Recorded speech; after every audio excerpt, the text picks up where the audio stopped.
Bom dia, sabadão, irmãos, dia 40, chegamos ao dia número 40, 40º dia da nossa caminhada, da nossa leitura, do nosso discipulado, e mês de agosto, hoje, dia 9 de agosto, é um sábado, e que não seja um sábado qualquer, mais um sábado, seja um sábado especial, seja um dia de descanso, para você que pode descansar hoje, descanse. Como é bom poder começar o dia dessa maneira, tendo um tempo sentado à mesa, conversando com os irmãos sobre o que? Sobre a palavra do Senhor, sobre aquilo que é imutável, sobre aquilo que permanece. Passarão os céus e a terra, mas as minhas palavras não passarão. Foi o que Jesus disse. Então, estamos aqui para falar de algo que é imutável, algo que sobrevive ao tempo, às estações, a palavra de Deus. Hoje foi desafio para acordar. Fiquei na reunião ontem até tarde. Chegando em casa já era quase 2 horas da manhã. Na hora que eu olhei, eu falei, rapaz, eu tenho pelo menos umas 3 horas de um bom sono. Tenho um compromisso agora pela parte da manhã, que vai tomar a parte da manhã toda. Então, mas é bom. É bom poder acordar com saúde, acordar renovado. Acordar sabendo que você tem algo para fazer. Acordar sabendo que você tem algo para fazer. Tem algo que abençoa não só a sua vida, mas abençoa a vida de outras pessoas também. O que nós estamos fazendo aqui abençoa mais vidas. Cada dia mais e mais pessoas têm se alinhado a esse batalhão, a esse exército que está se formando. Um exército que ama a palavra do Senhor, que tem aprendido a valorizar a palavra do Senhor, que tem aprendido a aplicar na sua vida a palavra do Senhor. Um exército de pessoas tementes a Deus. Porque quando você vai prestando atenção nas palavras de Deus, na Bíblia, na palavra do Senhor, o temor do Senhor vai sendo desenvolvido dentro de você. Então eu creio que isso está acontecendo, sabe, irmão? E todos os dias tem pessoas novas chegando, tem pessoas novas sendo tocadas. Bom dia, Max, seja bem-vindo, meu irmão. Guerreiro do sábado aí, ó. Todos os dias tem pessoas novas chegando. Tem pessoas novas sendo alcançadas, sendo ministradas por aquilo que Deus tem feito através desse momento, né? Cada dia é um dia único, ele não se repete, por quê? Porque a palavra, ela tem avançado. Há uma revelação progressiva vindo sobre a nossa vida a cada dia. E Deus é bom. Deus é bom. E a sua misericórdia dura para sempre. Então vamos lá entrar no texto de hoje. A gente começa hoje no livro de Esdras, ainda estamos no livro de Esdras. Esdras capítulo 8, verso 22. Olha o que fala. Aqui nós vamos ver a fé que depende de Deus e não dos exércitos. Esdras estava voltando para Jerusalém e ele estava levando com ele algumas riquezas que o rei tinha colocado na sua mão, mas ele estava levando um grupo de pessoas. Porém, o que acontece? Veja o que o texto diz. Pois eu tive vergonha de pedir ao rei soldados e cavaleiros para nos acompanhar. Afinal, tínhamos dito ao rei, a bondosa mão do nosso Deus está sobre todos os que o adoram. Assim, jejuamos e pedimos com fervor que o nosso Deus cuidasse de nós, e ele atendeu a nossa oração. Eles estavam voltando. Tinham muitas pessoas, mas tinha muita riqueza também que eles estavam transportando. Porém, Esdras já tinha declarado que a bondosa mão de Deus estava sobre a vida dele. A bondade de Deus que nós estamos falando ao longo desse mês, Esdras falou, a bondade de Deus está comigo. E se a bondade de Deus está comigo, como que eu vou pedir para o rei colocar o exército dele para me proteger? Eu confio ou não confio na bondade do Senhor? Eu confio ou não confio que Deus pode pegar tudo que possa estar sendo feito, tudo que possa estar acontecendo na minha vida e transformar isso para o meu bem? Eu confio ou não confio? Então o que a gente vai entender aqui nessa passagem? Preste atenção. né? A incredulidade, ela nos tenta fazer buscar a segurança em recursos visíveis e humanos. Recursos visíveis e humanos. O que é isso? Os soldados e os cavaleiros. Esdras, ele se viu, bom dia, Nana. Esdras se viu em uma encruzilhada. Eu vou pedir a proteção do rei e invalidar o meu testemunho, ou vou confiar radicalmente na proteção de Deus e vou validar a minha fé? Shalom, Nana, bem-vinda. O que eu vou fazer? Ele escolheu a segunda opção. Ele falou, eu vou confiar na minha fé. Eu falei que a bondosa mão do Senhor está sobre mim. Então, se eu falei que Deus está com a mão sobre a minha vida, eu vou confiar, eu vou crer, eu vou caminhar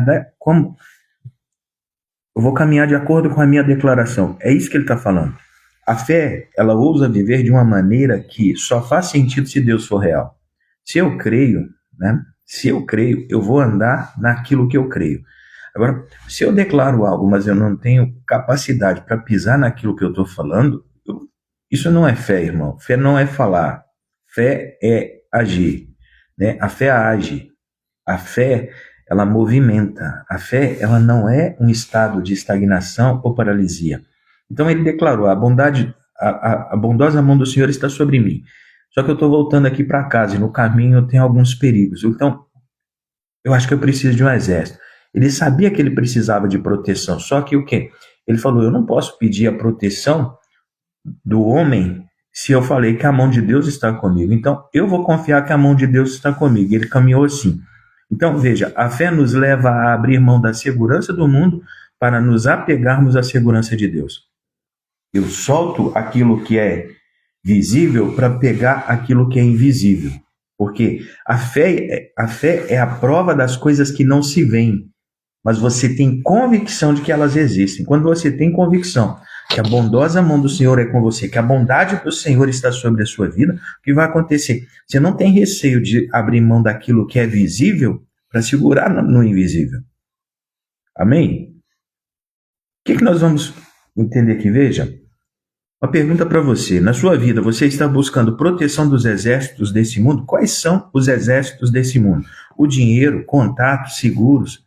Você busca o exército desse mundo como a sua proteção ou você tem buscado como sua fonte de segurança a sua fé que te leva a depender radicalmente de Deus?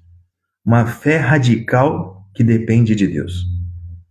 Mesmo que pareça vergonhoso ou até arriscado, a sua fé radical, que muitas vezes você fala, que você prega, que você ensina, você tem vivido nessa fé? Ou você vive apenas com os soldados desse mundo, com o dinheiro, com os contatos, com o seguro, com tudo aquilo que é aparente, com tudo aquilo que é momentâneo? Onde você tem se apoiado, fixado? Veja, a fé genuína está disposta a abrir mão da proteção visível do mundo para provar a suficiência da provisão invisível de Deus. A fé, ela não titubeia, irmão. Ela não fica em cima do muro quando ela fala assim, o exército desse mundo ou aquilo que Deus falou comigo. A fé se apega àquilo que Deus falou para ela. A incredulidade confia em exércitos. A fé confia no jejum e na oração. A fé confia no jejum e na oração. Agora, vamos perguntar aqui algo para... Vamos trazer luz para nós sobre isso. A incredulidade confia nos exércitos. Quais exércitos? Dinheiro, seguro, contato, as oportunidades desse mundo. A confiança é só nesse mundo, naquilo que é momentâneo, naquilo que qualquer momento pode ser retirado de você. A fé não. A fé, ela confia no jejum e na oração. Por quê? Esdras estava voltando. Ele falou, não vou pedir. Eu falei que a mão de Deus está comigo. Eu falei que a bondade de Deus está comigo. Então eu não vou pedir o exército para ir comigo. Eu vou pedir, sabe o quê? Vou pedir a Deus para aumentar a sua proteção. Só que quando ele decidiu isso, o que ele fez? Eles começaram a orar e a jejuar. Então, como que está isso na sua vida, irmão? O tempo de oração e de jejum. Porque isso é como que são aceleradores da sua fé. Isso são os anabolizantes da sua fé. Você ora e jejua, então aquilo que você crê ganha força, ganha sustentação. É como uma mesa que vai ganhando pernas. Não é mais o tampo apenas. É a mesa com pernas, porque você está orando e jejuando. A mesa ganha os pés de sustentação. Então você se sente mais convicto daquilo que você tem declarado. Como que está o tempo de jejum e de oração? Nesse, você está de brincadeira. Ou não? Nós vamos começar também. Eu vou propor para você. Você não é obrigado a fazer, irmão. Mas eu vou te propor.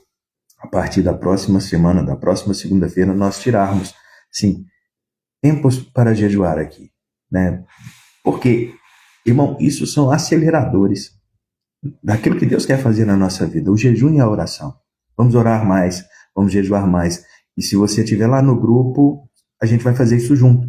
No grupo, o link fica sempre lá nos stories. Então, se você estiver no grupo, irmão, você vai junto, você vai participar. Não é obrigado, mas é uma oportunidade de você crescer na sua fé, de você ver, sabe, que você vai sair de uma fé que apenas fala, de uma fé para que seja uma fé que age, uma fé que caminha, uma fé que amadurece. Amém? Então, se você não está no grupo ainda, clica no link, fica sempre nos stories. Todo dia eu tenho colocado ele nos stories. Se não tiver, me chama no direct. Fala, mestre, eu quero entrar no grupo do discipulado. Você vai entrar no grupo do discipulado, a gente conversa algumas coisas durante o dia, o pessoal coloca depoimento, testemunho, e também nós vamos começar agora a compartilhar o quê? As nossas orações. A palavra fala que nós devemos aliviar os fardos uns dos outros. Como nós podemos fazer isso? Orando, intercedendo. Né? Então, imagina, né? Vamos fazer a intercessão da semana que vem, vamos fazer um tempo de oração da próxima semana. Então, cada um coloca lá seu propósito, nós vamos orar uns pelos outros. Vamos jejuar uns pelos outros. E nós vamos ver a bondosa mão do Senhor vir sobre nós. E daqui a pouco nós vamos ver, sabe, 1, 2, 10, 20, 100, milhares de testemunhos, de pessoas que estão sendo tocadas por aquilo, né, pela palavra, pelo jejum e pela oração. Amém? Segunda coisa, a fé que é quebrantada, a fé que se quebranta pelo pecado do povo. Em Esdras, capítulo 9, no verso 3, olha o que fala. Quando eu ouvi isso, rasguei minha túnica e meu manto, arranquei os cabelos da minha cabeça e da barba e me sentei absolutamente pasmo e orei.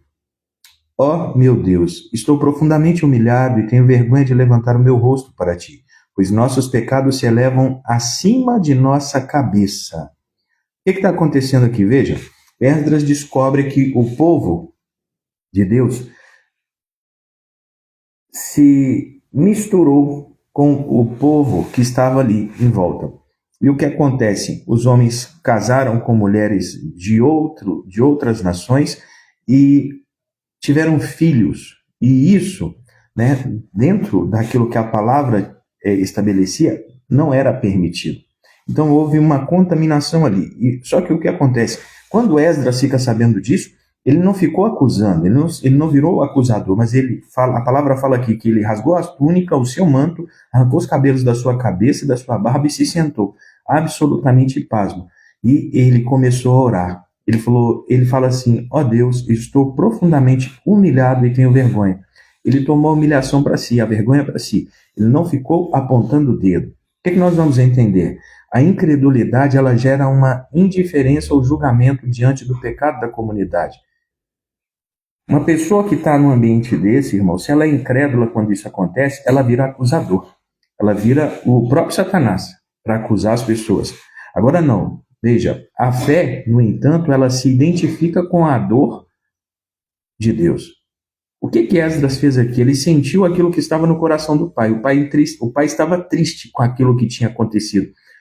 Esdras não foi incrédulo, ele foi cheio de fé. E a fé te leva a se identificar com a dor de Deus. Deus, o que o senhor sente quando o senhor vê isso? Então Esdras sentiu a dor que Deus estava sentindo. Esdras não cometeu aquele pecado. Isso que é importante, ele não estava ali, não foi ele que pecou. Mas ele sentiu como se o pecado fosse dele. Isso fala de quê? De você entender que você faz parte de um corpo. Você não é uma pedra solta, você não é um membro fantasma que vive isoladamente. Então, o que acontece no corpo, irmão, presta atenção. Pode ser a parte mais, entre aspas, insignificante do seu corpo. Se ela for tocada de maneira errada, né, o dedinho do pé, se você for sair andando agora de manhã e bater o dedinho do pé, pequenininho, ninguém mexe com ele, Mas se você der uma topada numa quina com o dedinho do pé, irmão, você vai ver o seu corpo inteiro clamar. Isso fala de quê? Da importância de entender. Eu faço parte de um corpo. Porque se eu faço parte de um corpo, por mais que Esdras não estivesse ali, mas quando ele soube do que tinha acontecido, ele se contristou como se fosse ele que tivesse feito aquilo, ele que tivesse vivido aquilo. A sua reação não foi de superioridade, mas de quebrantamento e intercessão. Ele sentiu. Ele se incluiu no nosso. Ele falou nossos pecados. Ele não falou, o pecado deles, Pai. Ele falou, os pecados são nossos. A fé que agrada a Deus não aponta o dedo. Ela rasga as vestes e se coloca na brecha. Ela assume, ela fala assim, vamos entrar em intercessão, vamos orar juntos, vamos nos colocar na brecha, vamos buscar corrigir isso. Isso não está legal, não está legal, isso é errado, isso é errado. Só que eu quero fazer parte do tempo da restauração disso. Não fui eu que errei, mas eu vou fazer parte daqueles que vão consertar isso que está acontecendo. Esdras sentiu o peso do pecado coletivo e começou a clamar por misericórdia. Ele entendia que tinha pecado, ele entendia que tinha um erro, mas ele não foi omisso, ele não só ouviu, viu e apontou. Ele falou assim, ei, isso é comigo também. Isso é a atitude de quem entende que faz parte de um corpo. Fazemos parte de um único corpo. O corpo de Cristo é um único corpo e muitos membros. Existem várias placas, irmão, mas existe apenas um corpo. Então, sabe, se algo acontece com meu irmão e eu não sinto quando algo acontece com meu irmão, o perigo não está no que está acontecendo só no meu irmão, mas também naquilo que acontece em mim. O que está acontecendo em mim? Porque algo está danificando o corpo, algo dentro do corpo está sofrendo. E eu não estou sentindo a dor da pessoa que está no mesmo corpo que eu. Isso fala de insensibilidade. Então, se eu faço parte de um corpo que tem membros sofrendo e eu não sinto a dor do corpo, isso fala muito de mim. Por que eu não sinto essa dor? Por que eu estou insensível? O que eu preciso trabalhar na minha vida para que eu possa ter sensibilidade de novo? A fé que agrada a Deus não aponta o dedo. Ela rasga as vestes e se coloca na brecha. Pergunta para você, quando você vê o pecado na sua igreja ou na sua nação, qual a reação que você tem? Uma reação de crítica e distanciamento, que é a incredulidade agindo, ou você tem uma posição de quebrantamento e de intercessão, que isso revela fé. O quebrantamento, né? Sentir, você fala, puxa vida, não, a gente não pode deixar essa pessoa ficar assim. A gente não pode deixar isso continuar acontecendo. Nós precisamos consertar isso. Então, é entender que por mais que você não fez parte do problema, você vai se tornar parte de quem vai trazer a solução. Tá entendendo, irmão? Coloca aí nos comentários. Tá entendendo? Se é uma pessoa sensível àquilo que acontece no corpo, porque senão, irmão, nós precisamos... Entende como que nós precisamos melhorar? Só que isso aqui não é uma melhora que nós fazemos de nós para nós mesmos. É entender, muitas vezes, Adriano, eu sou insensível. E não tem problema, irmão, você reconhecer. Quem reconhece o problema quer ser curado, quer ser tocado, quer ser transformado. Eu sou insensível. Quando eu vejo alguma coisa, eu aponto o dedo. Só que isso é uma postura errada? Então eu quero corrigir isso. Eu quero parar de ser o advogado de acusação e quero me tornar aquele que vai ajudar a resolver esse problema, que vai fazer parte da solução. A fé madura, ela não se isola do pecado da comunidade. Não são os santarrões. E foi para lá. Não, ela participa. Ela carrega em intercessão, reconhecendo que todos fazemos parte do mesmo corpo. Todos fazemos parte do mesmo corpo. Agora presta atenção. Ela carrega em intercessão. Crente tem um negócio, irmão, de falar assim, ó. A pessoa, sabe fulano? Tá passando por um negócio aí. Fulano fez um negócio aí. Que negócio? Aí, onde a fofoca acontece. Aí a pessoa fala, não posso contar para ninguém, mas eu vou contar para você pra gente orar. Desculpa, vamos interceder por ele. Não estou falando desse tipo de intercessão. Estou falando de uma intercessão genuína. Tem pessoas que falam assim, eu vou te contar para poder a gente orar por ele, mas ali é uma desculpa para fazer uma fofoca, fofoca santa. Não existe isso, irmão, é fofoca. Fofoca é coisa do inferno, do diabo. Então, sabe, que esse modo de agir seja arrancado de nós, seja deixado de lado. Agora veja, a incredulidade ela julga o pecado dos outros. A fé chora por ele como se esse pecado fosse seu. A fé sente aquilo e ela não negligencia. A pessoa que vive a fé e que entende que ela faz parte de um corpo, esse corpo tem muitos membros, quando ela vê uma pessoa do corpo sendo afetada, prejudicada, ela entende, eu faço parte desse corpo. Então, não posso eu ficar, sabe, indiferente quando o corpo sofre. Não posso eu ver o corpo sofrer e continuar sorrindo. O corpo está agonizando, membros do corpo estão morrendo, mas eu estou fazendo vista grossa. Não, a fé me conecta ao corpo. A fé entende que eu faço parte desse corpo e porque faço parte desse corpo, por mais que eu não fiz parte do problema, eu quero fazer parte da solução. Amém, irmão? Terceira coisa, veja, a fé que reconhece a graça em meio ao juízo divino. A fé sempre vai reconhecer a graça no meio do juízo. Esdras 9, no verso 13, olha o que fala. Tudo o que nos aconteceu é castigo de nossa maldade e de nossa grande culpa. Ainda assim, recebemos um castigo muito menor do que merecíamos, pois tu, nosso Deus, permitiste que alguns de nós sobrevivêssemos como um remanescente. Somos um remanescente. É isso que Esdras está falando. E isso não foi porque eles eram melhores, mas porque a bondade de Deus estava sobre eles. A incredulidade, quando confrontada com as consequências do pecado, ela foca apenas na dor da perda. A incredulidade, quando o pecado é confrontado, o que é a atitude da pessoa que é incrédula? Ela só foca na perda. Ela sempre tem olhos com zoom para a perda, muitas vezes acusando Deus de ser injusto. O incrédulo sempre coloca tudo o que acontece na conta de Deus. Ele não consegue reconhecer suas falhas, seus erros, suas más decisões. O incrédulo sempre coloca a culpa em Deus. A fé, mesmo em meio ao castigo, ela tem olhos para ver a misericórdia. O que Esdras em sua oração faz? Ele reconhece a justiça do castigo. Ele falou, Senhor, o Senhor é justo se nos castigar. Mas imediatamente o que ele faz? Ele exalta a graça de Deus por não ter destruído completamente. O povo foi levado para o exílio.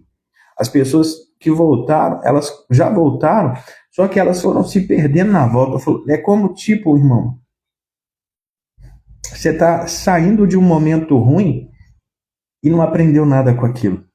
Você passou por uma má experiência e quando aquele momento está chegando ao fim da sua vida, você volta e começa a fazer as mesmas coisas que te colocaram naquela situação.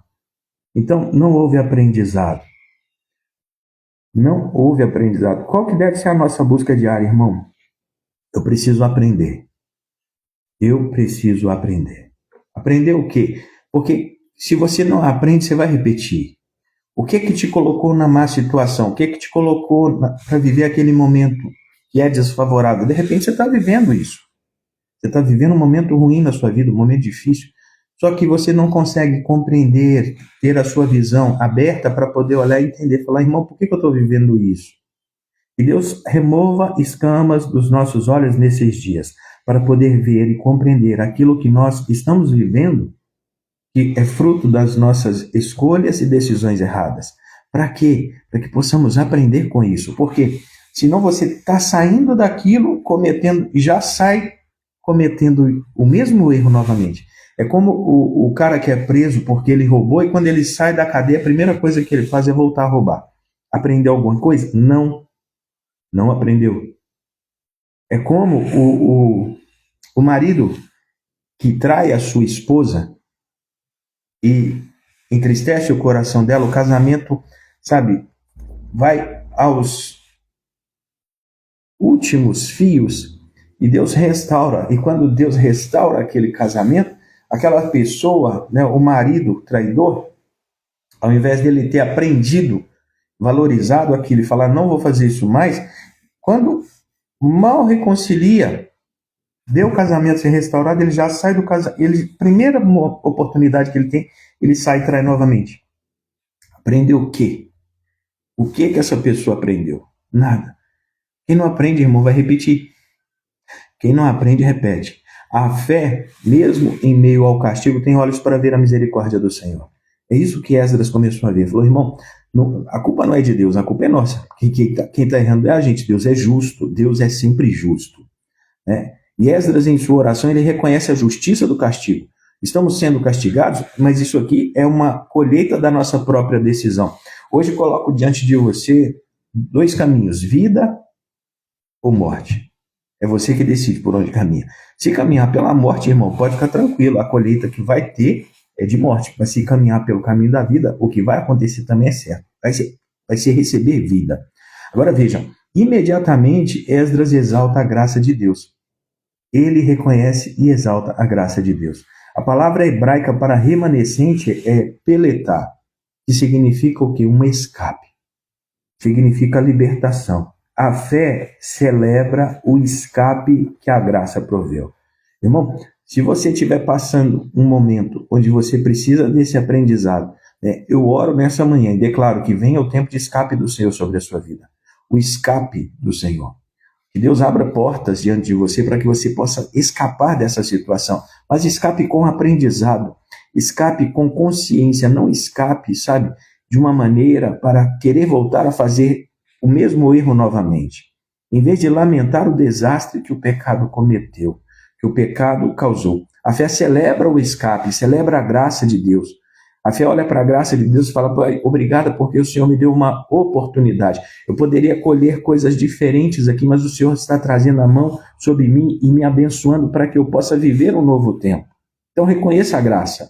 Pergunta para você, em meio às consequências dos seus erros, a incredulidade te faz focar no que você perde? Ou a fé abre os olhos para que a graça de Deus possa ser vista e você veja, Deus me preservou. Deus me preservou. Eu tenho sido guardado pelo Senhor. A fé tem capacidade de enxergar a misericórdia de Deus mesmo dentro das consequências justas do pecado. Mesmo quando você muitas vezes está sendo processado, né, pelos seus erros, sendo tratado pelos seus erros, você consegue ainda olhar dentro daquilo e falar, rapaz, é a misericórdia de Deus ainda. Tem misericórdia de Deus até aqui. É interessante porque Davi, um dia, Satanás colocou no coração de Davi, falou, vai lá e conta o tamanho do seu reino. E Davi manda um dos seus capitães, falou assim, faz uma contagem. Eu quero que você conta para mim. Qual a dimensão do meu reino? Conta quantos soldados eu tenho, conta tudo. Ele pediu, traz um balanço, ele faz um balanço do reino. E o cara que ele pediu, tremeu e temeu. Ele falou, rapaz, sei para que o rei está pedindo isso?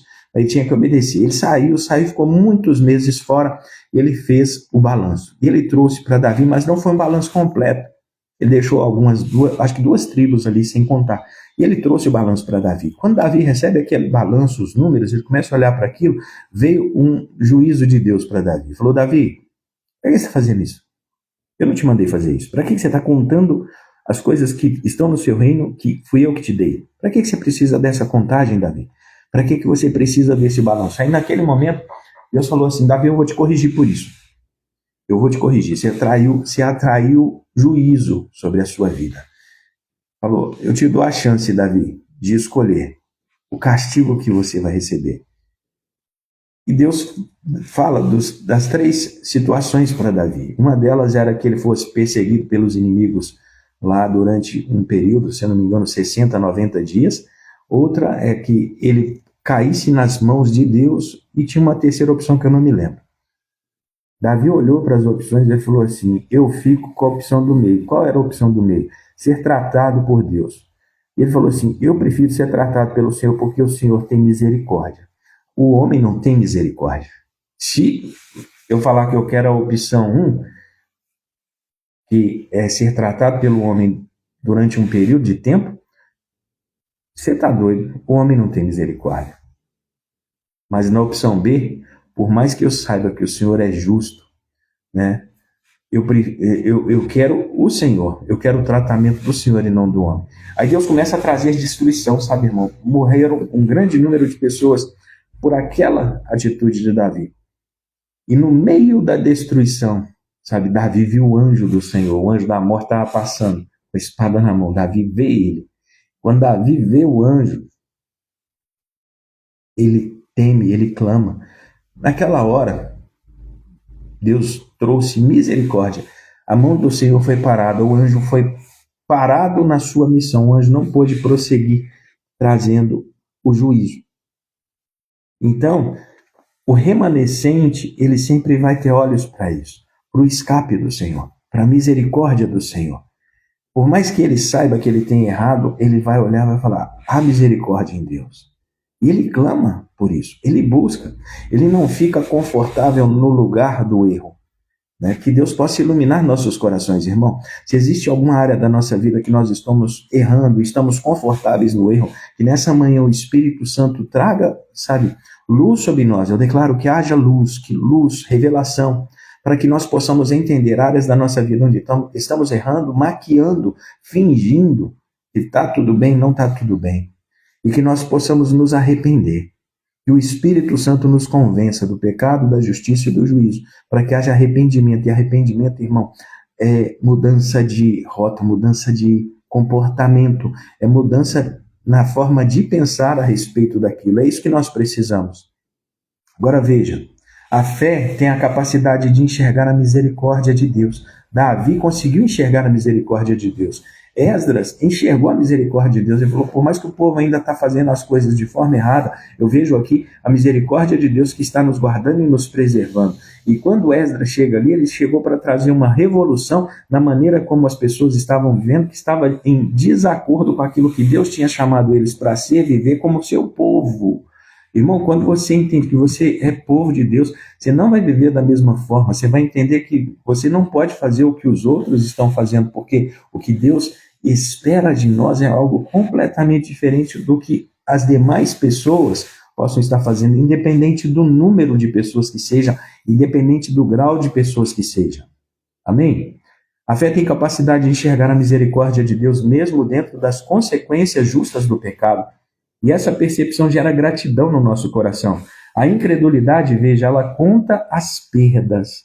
A fé celebra o remanescente, o escape, a porta que se abre. Mas já está nos 45 do segundo tempo. Irmão, Deus não se atrasa, pode ficar em paz. Deus não se atrasa. Agora lá no Novo Testamento, veja bem. 1 Coríntios 5, no verso 7, vamos ver aqui o que o apóstolo Paulo está falando para os coríntios. A fé que remove o fermento, a fé sempre vai remover o fermento. Qual fermento? Fica comigo. O texto fala assim, ó. Livrem-se do fermento velho, para que sejam uma massa nova, sem fermento. Bom dia, mãe. Pensa. Sem fermento. O que de fato são? Cristo, nosso Cordeiro Pascal, foi sacrificado. Veja, a incredulidade é tolerante com o pecado, especialmente quando ele é só um pouquinho. Esse aqui é só um pouquinho. Mas é só isso. Veja, a incredulidade argumenta, não tem problema isso aqui. Deus entende. Deus entende. A incredulidade faz você pegar o pecado e colocar, não no zoom, mas diminuir o tamanho, reduzir o tamanho e olhar assim, mas é só isso aqui? É só isso aqui? Olha o tamanhozinho, isso aqui é coisa boa, tem gente que faz pior. Tem gente que faz pior. Essa é a conversa do incrédulo, tá? Presta atenção. A fé, no entanto, ela entende o princípio do fermento. Qual é o princípio do fermento? Aprende isso nessa manhã, irmão. Um pouco leveda toda a massa. O fermento, depois que você coloca ele na massa, ele não para de crescer. É só um pouquinho de pecado. É só um pouquinho de pecado. Só que esse pecado tem o potencial de ser um fermento na minha vida. Então, se esse pecado, por mais que ele seja só um pouquinho, ele seja pequenininho, se ele cair no coração de um homem, o que acontece? Ele tem potencial de crescer e contaminar toda a vida desse homem. Cuidado. A fé leva a sério a vida de santidade, porque entende que o sacrifício de Cristo, o nosso Cordeiro Pascal, ela entende o que aconteceu. Não tem como eu passar por Cristo e continuar cultivando o pecado. Irmão, a questão do pecado é uma questão de natureza. Natureza. Não é uma questão superficial, é uma questão interna. Quem tem prazer no pecado ainda não nasceu de novo. Por quê? Isso é uma questão da natureza. Antes produzia algo, antes tinha prazer em algo. Agora, se a minha natureza foi mudada, eu não consigo mais fazer aquilo. O pecado perde a força, perde o prazer, perde a graça, porque você começa a ver aquilo não com os olhos carnais, mas com os olhos espirituais, e você entende que aquilo é uma violação contra você mesmo, contra quem Cristo está te chamando a ser. Então, a fé leva a sério a santidade. Ela não brinca, porque ela entende que o sacrifício de Cristo, nosso Cordeiro Pascal, né, foi algo muito sério. A fé, ela busca a pureza para ser salva. Mas, veja, a fé não busca a pureza para ser salvo, porque a salvação é pela graça. A salvação não é algo que eu vou ganhar porque eu fiz algo. Eu recebo a salvação. Agora, mas porque eu já fui salvo, eu sou uma massa nova. Eu sou uma nova criatura. Então, como nova criatura, eu não posso continuar me alimentando por aquilo que a minha velha criatura se alimentava, que era o pecado. Então, o meu gosto, o meu prazer, né, a maneira de viver tem que mudar. Eu não posso continuar vivendo como eu vivia antes. Se roubava, não roube mais. Se traía, não traia mais. Se drogava, não se drogue mais. Se bebia, não beba mais. Se mentia, não minta mais. Por quê? Isso são coisas que o velho homem fazia, que a minha velha natureza fazia. A fé não busca por pureza para ser salvo, mas ela entende e ela busca o quê? Uma vida de santidade. A fé prática, né? Veja bem, ela faz a remoção do fermento do pecado. E ela ativa uma vida de santidade na vida pessoal, mas também na vida da comunidade. E isso não acontece por legalismo, mas por proteger aquilo que Cristo comprou. Uma vida santa, reta, justa, temente a Deus. E isso é produto, que, irmão, do novo nascimento. Se eu nasci de novo, não tem como continuar vivendo, sabe, as práticas do meu velho homem. Qual que é o pensamento que nós vamos ter aqui? Veja bem, a incredulidade tem me tornado tolerante com os pequenos pecados? Eu tolero os meus pequenos pecados? Eu tolero, é só um pouquinho, é só um pouquito, né, de pecado, é tão pequenininho, mas é pecado, e ele pode levedar, ele pode ter o potencial de fermentar toda a sua vida. Ou a fé no sacrifício de Cristo me impulsiona a viver uma vida santa. Eu sou salvo pela graça, mas depois que eu sou salvo, a minha maneira de viver deve condizer com aquilo que eu falo que eu sou. Se eu sou salvo em Cristo, por mais que eu vim cheio de pecado, a caminhada em Cristo é uma caminhada de santificação. Estamos sendo santificados. Eu venho como estou, mas não permaneço como eu vim. Porque a minha caminhada nele vai me limpando. A minha caminhada nele vai me desintoxicando. Velhos hábitos, os apetites do velho homem vão sendo deixados para trás e eu adquiro novos hábitos, novos comportamentos e um novo apetite pelas coisas verdadeiras, genuínas. A fé não convive com o pecado, ela trata o fermento do pecado como perigoso que precisa ser removido para preservar a pureza da nova vida em Cristo. Existe algo precioso na sua vida, irmão. Se você recebeu a Cristo, existe algo precioso na sua vida. Agora veja bem, um pouquinho de pecado pode contaminar tudo aquilo que Deus gerou dentro de você. Agora, e isso é importante porque mesmo você tendo anos de caminhada, você pode dar uma relaxada e pensar assim, mas é só um pouquinho. E esse pouquinho pode te comprometer completamente. Então não brinque com o pecado. Aquele que está de pé, cuide para que não caia. Eu sou muito forte. Não, você não é forte. Você está naquele que é forte. Você está naquele que é a fortaleza. Quando o homem ele está em pé, ele tem que ter muito cuidado para não cair. Só cai quem está em pé, irmão. Presta atenção. Sansão, ele foi um projeto, né, de outro mundo. Deus falou, vai nascer um cara na terra poderoso e vai ser um instrumento nas minhas mãos para libertar o meu povo. Sansão era muito forte. Era um cara especial, tinha um destino profético lindo. Porém, ele não sabia reconhecer suas fraquezas e tratar suas fraquezas. Ele caía diante das suas fraquezas. Ele era um homem escravo das suas fraquezas. Ele era muito forte fisicamente, mas fraco emocionalmente, porque não sabia lidar com suas fraquezas. Ele tinha uma fraqueza principalmente na área sexual, né? E o texto vai dizer que ele se envolve primeiro com uma mulher, e por conta dessa mulher ele faz um estrago. Depois ele se envolve com outra mulher chamada Dalila. É interessante, sabe por quê, irmão? Quando você olha a palavra Dalila no original, o nome Dalila, você conhece alguma Dalila? Eu particularmente não conheço, só a da Bíblia. Você conhece alguma Dalila? Se conhece, coloca aí nos comentários que eu vou te falar o que significa Dalila.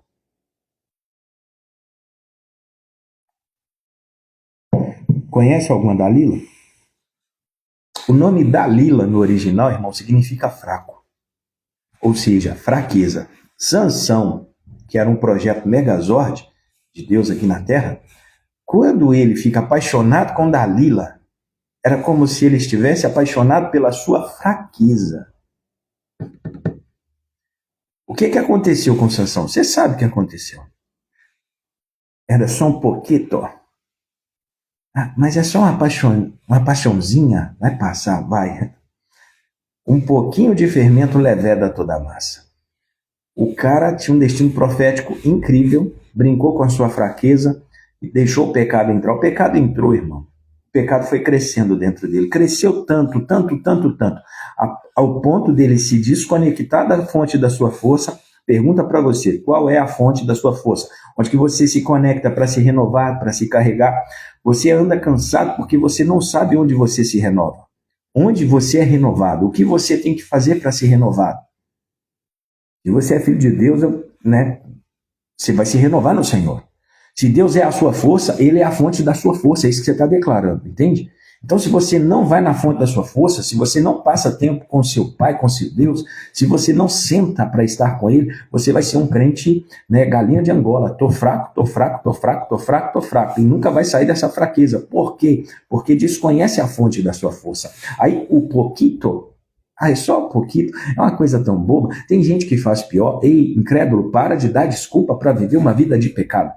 Um pouquinho de pecado leveda toda a massa. É um fermento das trevas. Remova isso da sua vida, irmão. Porque, veja bem, Sansão brincou. Foi só um pouquinho. Dalila, pequenininha, bonitinha, jeitosinha. Ai, que amor.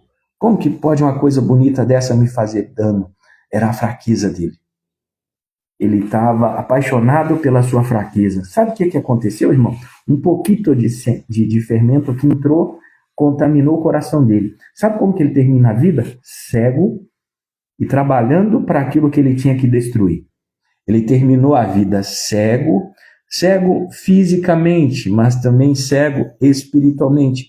Assim como é no natural, é também no espiritual. Se ele estava cego no natural, ele estava cego espiritualmente. Um dos versos mais chocantes está escrito ali naquele momento. Por quê? Ele brincou. Aí a palavra fala que o Espírito Santo tinha abandonado ele. Ele tinha perdido a presença do Espírito Santo, só que ele não tinha consciência daquilo, porque o pecado, uma vez que ele entra na sua vida e cresce, ele gera a insensibilidade. Você fica insensível à voz de Deus, você fica insensível, você não sabe mais que você tem a presença do Espírito Santo, porque você não sente mais, você não percebe mais a presença dele. Irmão, não brinque com o seu pecado. Não brinque, a consequência de brincar com o pecado é cara, é séria. De repente você não está afim de pagar o preço. O cara perdeu a visão natural. A falta de visão natural também significava a falta de uma visão espiritual. Ele foi levado como escravo daqueles que ele deveria destruir. Quando você não entende isso, você vai ser escravizado por aquilo que Deus te chamou a destruir. O que Deus te chamou a destruir, irmão? O que Deus te chamou a destruir? É só um pouquinho, mestre. Vai. É logo ali. É logo ali a sua masmorra. É logo ali seu cativeiro. Não brinque, irmão. Aquele que está de pé, cuide para que não caia. Tem alguém entendendo isso aí? Se tiver, reage aí nos comentários, irmão. Deus não quer você brincando com Dalila. Deus não quer você brincando com Dalila. Não, mas eu sou crente, eu acordo agora todo dia de manhã, eu leio a Bíblia. Lá começa Adriano. Irmão, aquele que está de pé, cuide para que não caia. Isso aqui não é desculpa para depois você sair e fazer o que quer. Só um pouquinho. Vai. Dalila era pequenininha, bonitinha, gostosinha, lindinha, cheirosinha, perfumadinha. Levou o cara à morte. Levou o cara a ser cego, a fazer um trabalho de burro. Por quê? Porque ele se desconectou da fonte da sua força.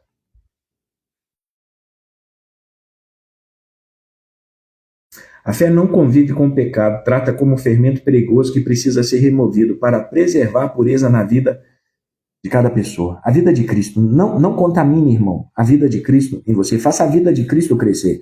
A incredulidade tolera o fermento. A fé vai purificar a massa. Irmão, se eu entendo que eu sou chamado a viver uma vida de fé, tem coisas que eu não vou poder fazer e está todo mundo fazendo, não tem problema, mas eu, como cristão, como filho de Deus, eu entendo que tem coisas que eu não posso fazer.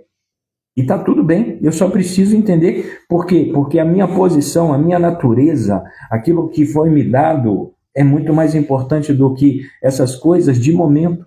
O pecado sempre o que leva uma pessoa a pecar é o pensamento do prazer. E o prazer é eu quero isso aqui, eu quero isso agora. Só que veja bem, depois que você acaba de viver o momento do pecado, aquilo se dissipa e fica um mal-estar terrível. E fica, sabe, no início é remorso, né? Porque quando é arrependimento te leva a ter uma ação correta. O próximo aqui fala assim, ó, a fé que julga com justiça dentro da igreja. O que Paulo está falando? Né? 1 Coríntios 5,12. Não cabe a mim julgar os de fora, mas certamente cabe a vocês julgar os que estão dentro. Deus julgará os de fora, portanto, eliminem o mal do meio de vocês. Eliminem o mal do meio de vocês. A incredulidade distorce o conceito de julgamento, usando a frase, não julgueis. Já ouviu alguém falando? Não julgueis, não me julgue, não me julgue. Olha o que Paulo está ensinando aqui, presta atenção. A incredulidade sempre vai distorcer o conceito de julgamento. Você não pode julgar quem você pensa que é para julgar, usando a frase não julgueis, para permitir que o pecado destrua a igreja por dentro. Não, você não pode julgar aqui, não. Deus te fez juiz? Presta atenção. A fé, no entanto, entende a sua responsabilidade. Paulo é claro, não temos o direito de julgar o mundo, mas temos o dever de julgar, que é avaliar, discernir e tratar o pecado professo dentro da comunidade de fé. Como que eu vou ver um irmão que faz parte do mesmo corpo de Cristo que eu, caminhando no pecado, e vou fazer vista grossa para isso? Se eu estou fazendo vista grossa, isso fala mais de mim do que dele. Ah, mas o cara está pecando, o cara está vivendo uma vida torta, uma vida errada. Olha o que o cara está fazendo. Eu quero saber quem vai lá e vai exortar ele. Exortar não é bater, irmão.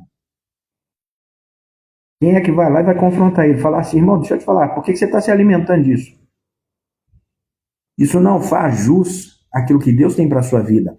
Porque, de repente, o cara perdeu a visão. Precisa de alguém que tem visão para trazer de novo sobre ele a visão de quem ele é. Ah, eu vou ser profeta na vida dele, vou falar dos pecados dele. Não, irmão. O diabo já sabe dos pecados. Ser profeta não é isso. Ser profeta é mostrar o ouro, não o lixo. O profeta mostra o ouro que a pessoa tem e que ela não consegue ver, não o lixo. O diabo fala do pecado. Ele vai chegar perto de você e vai falar, sua vida é assim, assim, assado, mostrando a vida ruim que você tem. Deixa eu te contar uma coisa, você não tem Alzheimer, você sabe dos seus pecados. Você não precisa de ninguém para vir falar dos seus pecados, mas de repente tudo que você precisa é de alguém que vem e fale assim, você é importante. Deus tem um plano na sua vida, você nasceu para viver algo muito melhor e muito maior do que o que você está vivendo. Ah, minha vida não presta, minha vida vai acabar, eu quero tirar a minha vida, então entrega ela para o maior reciclador de vida que eu conheço. Sua vida precisa de uma reciclagem. Então, vai dar cabo da sua vida? Dê cabo nela na cruz. Jogue a sua vida na cruz. Cristo vai pegar a sua vida e vai transformar a sua vida ruim em uma vida extraordinária. Uma vida digna de ser vivida. Veja bem, julgar dentro da igreja, julgar dentro da comunidade, ver uma coisa acontecendo e não fazer vista grossa, isso não é um ato de arrogância. mas é um ato de amor e proteção. Irmão, se você está na sua casa, tem seus filhos, você vê seus filhos se extraviando, você vai ficar sentado assistindo vendo dos seus filhos se extraviar? Seus filhos fazem parte de você. Seus filhos, sua família faz parte de você. Então, você não vai ficar ali insensível, ignorando aquilo que está acontecendo debaixo do seu teto.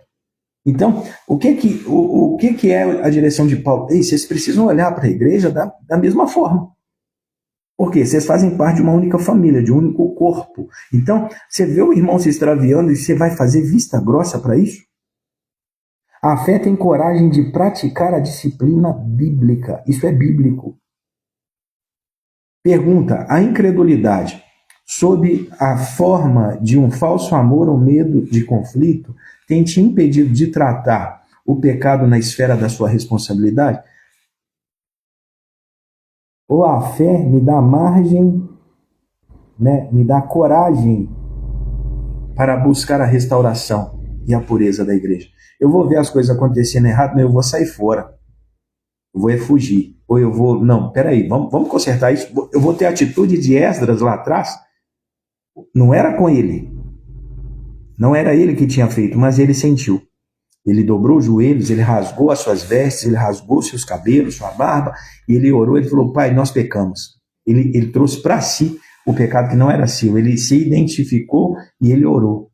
Irmão, quando existe essa identificação, existe também alguém que está construindo um caminho para a restauração. A fé nos liberta para amar o mundo sem julgamento e, ao mesmo tempo, nos comissiona para guardar a santidade da igreja com responsabilidade. Aprenda a guardar a vida de santidade com responsabilidade na sua comunidade, no grupo que você caminha, com as pessoas com quem você caminha. Zele por isso. A incredulidade tem medo de julgar, a fé tem medo de não proteger. A incredulidade tem medo de julgar. Vamos falar que eu sou juiz agora. A fé não, mano. A fé tem medo de não proteger aquilo que ela sabe que é dela. Sabe que custou. Sabe o quanto custou gerar, trazer aquilo à existência? Veja, lá em Salmos 31, no verso 5. A fé que se entrega nas mãos de um rei, de um Deus fiel. Em tuas mãos entrego o meu espírito. Resgata-me, Senhor, pois és um Deus fiel. O que nós vamos ver aqui? Essas são as palavras que Jesus citou. A incredulidade, no momento de maior pressão e escuridão, se desespera e se sente abandonada. Uma pessoa incrédula, quando ela é pressionada, o que acontece? Ela vai sempre se desesperar. E ela vai se sentir abandonada. Todos me abandonaram, todos me deixaram. Só que a fé, no entanto, ela faz o ato supremo da confiança. A entrega total. Davi não diz: eu vou lutar, mas ele diz: em tuas mãos eu entrego o meu espírito. Só que o que? Essa é a mesma declaração que Cristo fez na cruz. Em tuas mãos eu entrego o meu espírito. Cristo poderia ter descido da cruz e lutado? Se ele quisesse, sim, irmão. Só que aquilo fazia parte do plano de Deus para a vida dele. Então, ele se rendeu. Ele rendeu o espírito dele àquele que tem poder sobre ele. A base da entrega radical não é um sentimento, mas é uma declaração sobre o caráter de Deus. Deus, eu sei que o Senhor é fiel, e eu sei que o Senhor é fiel para me guardar. No hebraico é a palavra eu emet, Deus da verdade. O nosso Deus é o Deus da verdade, irmão. Presta atenção, ele é o Deus da firmeza. A fé se lança no abismo não porque ela é cega, mas porque ela sabe que as mãos de Deus são fiéis ali. Que a mão do Senhor, a mesma mão. Começamos o texto hoje lendo o quê? Que Esdras orou, porque ele falou: cara, eu falei que a mão de Deus é comigo. E agora eu preciso fazer uma travessia perigosa. E eu temo que nessa travessia nós sejamos emboscados e atacados. Só que eu falei que a mão de Deus é comigo. E agora? Eu preciso acreditar e confiar que a mão de Deus é comigo. Eu não vou pedir ao rei para mandar os exércitos humanos, eu vou pedir ao Senhor que aumente a sua proteção. Eu vou trabalhar no meu coração para remover a incredulidade. Eu vou jejuar, eu vou orar para aumentar a minha fé, para que eu creia que a mão do Senhor realmente é comigo. E ele fez a travessia em paz e segurança, porque a mão do Senhor era com ele, irmão. A mão do Senhor o guardou. Então, o que acontece? A fé, ela tem nos capacitado para entregar completamente nas mãos de um Deus fiel. Em tuas mãos entrego o meu espírito. Pai, o meu futuro pertence ao Senhor. Por mais que eu possa fazer planos, o meu futuro pertence ao Senhor. O meu amanhã pertence ao Senhor. O meu dia pertence ao Senhor, irmão. Eu posso estar aqui cheio de planos, sabe? Mas você entende o quanto que nós somos vulneráveis a situações que possam acontecer, e essas situações elas têm o poder de nos desestabilizar completamente. Então, qual é a nossa confiança? Em um Deus fiel. O ato culminante da fé é a entrega total do nosso ser para Deus, confiando não em nossas circunstâncias, mas no caráter imutável de Deus. Deus é fiel. Porque se acontecer algo, Ele também vai trazer o escape. Ele vai nos dar o escape. A incredulidade se agarra à vida. A fé entrega o espírito. A incredulidade, eu preciso viver, eu preciso viver, eu preciso viver. O problema não é viver. Não é ter, estar vivo, entende? O problema é eu estou vivendo. Você está sobrevivendo ou tem vida nos seus dias? Quanto tempo tem que você não acorda e não olha assim e fala, Pai, graças eu te dou porque eu estou vivo. Eu estou vivo. Irmão, sobreviver é diferente de estar vivo. Sobreviver tem gente que vai empurrando com a barriga. Mas lá dentro tem um grito de querendo, eu quero acabar com a minha vida. Que a minha vida acabe logo. Por quê? Porque não está vivendo. Ela está sobrevivendo. Ela está passando pela terra. A existência dela está sendo apagada. Cada dia o desejo de viver diminui dentro dela. Por quê? Porque ela não sente a vida. Ela não desfruta a vida. Ela não consegue ser grata à vida que Deus colocou dentro dela. Para a gente encerrar, Provérbios 21:1 fala assim, ó, o coração do rei é como canais de água controlados pelo Senhor. Ele os conduz para onde quer. Isso fala de quê? Da fé que confia no controle soberano de Deus. A incredulidade se apavora com as decisões dos governantes e das autoridades. Ela lê o noticiário e se enche de medo. Ela vendo o poder humano como algo absoluto. Agora, a fé lê a palavra e descansa. Este provérbio, o que ele nos dá? Ele nos dá uma visão dos bastidores da história. O coração da autoridade mais poderosa da terra é como um pequeno canal de irrigação que o Senhor, o grande agricultor, direciona com um simples toque. Irmão, você lembra quando nós começamos a leitura do livro de Esdras? Jerusalém estava destruída. Só que já tinha passado o tempo que Deus falou que deveria passar do povo no exílio. Deus vem e toca no coração de um rei que não era crente. Ele tocou o coração de um rei e ele colocou o desejo no coração daquele rei de edificar novamente o templo que tinha sido destruído. E não só de edificar, mas de pagar tudo o que fosse necessário para que aquele lugar fosse restaurado. Então, isso fala de quê, irmão? De uma fé que confia no controle soberano do Senhor. Qual é o provérbio de hoje? Veja bem, o coração do rei é como um canal de água controlado pelo Senhor.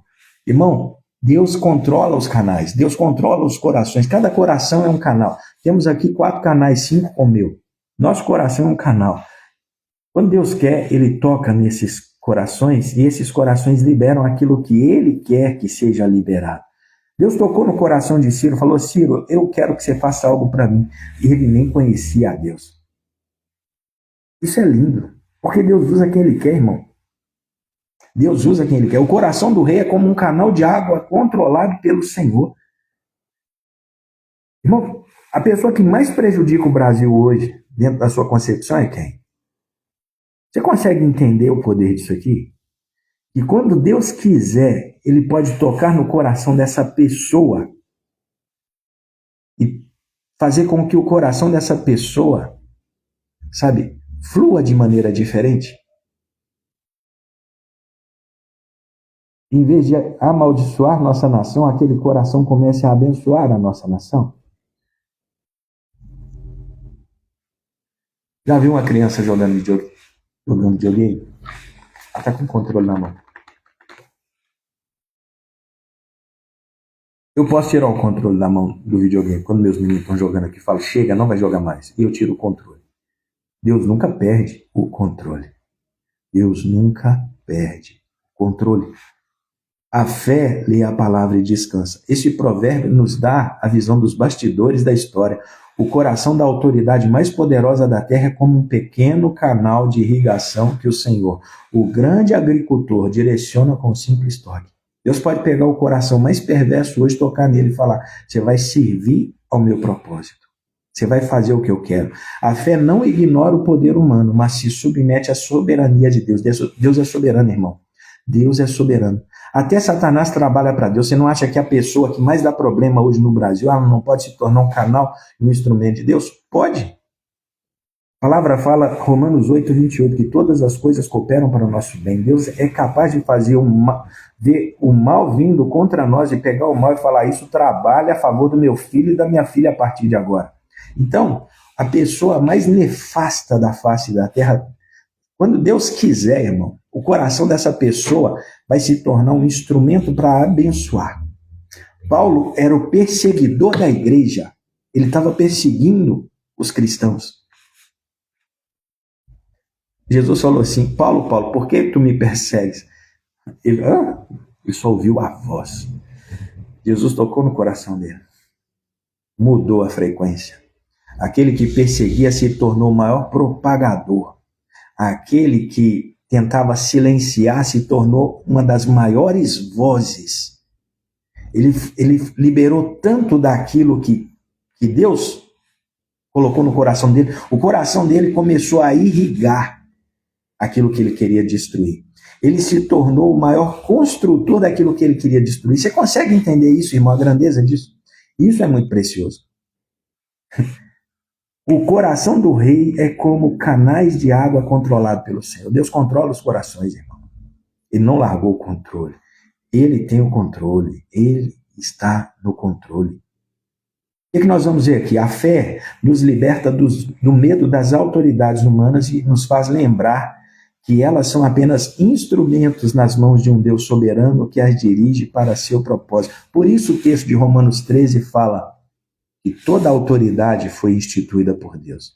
Irmão, por mais que nós não concordamos em olhar muitas pessoas que estão na posição de autoridade e falar assim: não pode. A palavra fala que todas é todas. E não é todes não, tá? É todas. Se Deus levanta toda a autoridade, Deus não tem capacidade de fazer toda a autoridade trabalhar para ele? Você acha que não? Se Deus que levantou, Deus também não pode fazer com que aquela pessoa que hoje fala a favor do aborto, amanhã seja a voz que vai pregar contra o aborto. Hoje, a pessoa que fala contra a família, se Deus tocar no coração dela, amanhã ela vai ser a voz que vai falar a favor da família. E as pessoas vão falar assim: agora você está querendo construir aquilo que você queria destruir. E foi isso que Deus fez com Paulo, irmão. A fé nos liberta do medo das autoridades. Agora veja, a incredulidade teme o trono do rei. A fé confia na mão de Deus, que controla o coração do rei. Deus controla. Irmão, presidente da nossa nação, Luiz Inácio Lula da Silva. Vamos orar nessa manhã para que Deus toque o coração dele? Você ora comigo debaixo dessa revelação? Para que Deus toque o coração. Mesmo se eu não gosto dele, não é questão de gostar, irmão. Não é questão de gostar. Ele é um como eu e você. Ele somente não foi alcançado ainda pela mesma graça que te alcançou e que me alcançou. Mas eu sinto, vamos orar pelas nossas autoridades nessa manhã. Vamos encerrar nessa manhã orando pelas nossas autoridades. Para que Deus toque o coração delas. Para que Deus toque o coração. O coração delas está na mão do Senhor. São reis na montanha que estão. São reis que estão no monte que estão. Mas eles vão servir ao propósito do Rei dos Reis. Do Senhor dos Senhores. Que Deus toque o coração. Pai, nessa manhã, em nome de Jesus. Debaixo dessa palavra, dessa revelação, desse entendimento, nós oramos e colocamos a vida do nosso presidente Luiz Inácio Lula da Silva, colocamos o Congresso, colocamos os senadores, os deputados, colocamos todas as autoridades governamentais, do mais alto escalão ao mais baixo escalão. Nós oramos e declaramos, nós declaramos nessa manhã que haja temor, que haja tremor, que haja o toque do Senhor. O Senhor não perdeu o controle. Pai, toca o coração destes homens nessa manhã. Onde eles estiverem, deitado, dormindo, acordado, caminhando, sentado em mesas escuras, nós declaramos nessa manhã a liberação dos céus e declaramos o toque do Senhor sobre cada vida, cada coração, que elas se convertam ao seu propósito, que elas saiam do propósito do inimigo, que elas saiam da mão do inimigo e que elas venham para a mão do Senhor, e que na mão do Senhor elas sirvam ao propósito do Senhor. Nós declaramos que aqueles que falam a favor do aborto, a favor da morte, a favor da destruição, a favor das drogas, a favor, ó Pai, sim, de uma vida de pecado, nós falamos que essas pessoas sejam tocadas também. Nós declaramos o toque do Senhor sobre a vida delas, que elas se convertam e que elas se tornem uma voz contrária a tudo aquilo que elas proclamaram. Assim como Paulo, Pai, quando foi tocado, ele saiu da voz que destruía para a voz que iria edificar aquilo que ele queria destruir. Nós declaramos nessa manhã uma inversão, que aqueles que estão trabalhando a favor das trevas, eles caiam em arrependimento, que eles venham com seu coração diante do Senhor quebrantado, que sejam transformados e que sejam, sim, como vozes proféticas nessa estação para destruir aquilo que as trevas têm construído em nome de Jesus. Pai, e eu oro também para que o Senhor tome o nosso coração, que o nosso coração esteja na mão do Senhor, controlado pelo Senhor, direcionado pelo Senhor. Abençoe esse dia, abençoa cada vida, cada casa, cada família. Hoje é sábado e nós declaramos um dia de descanso.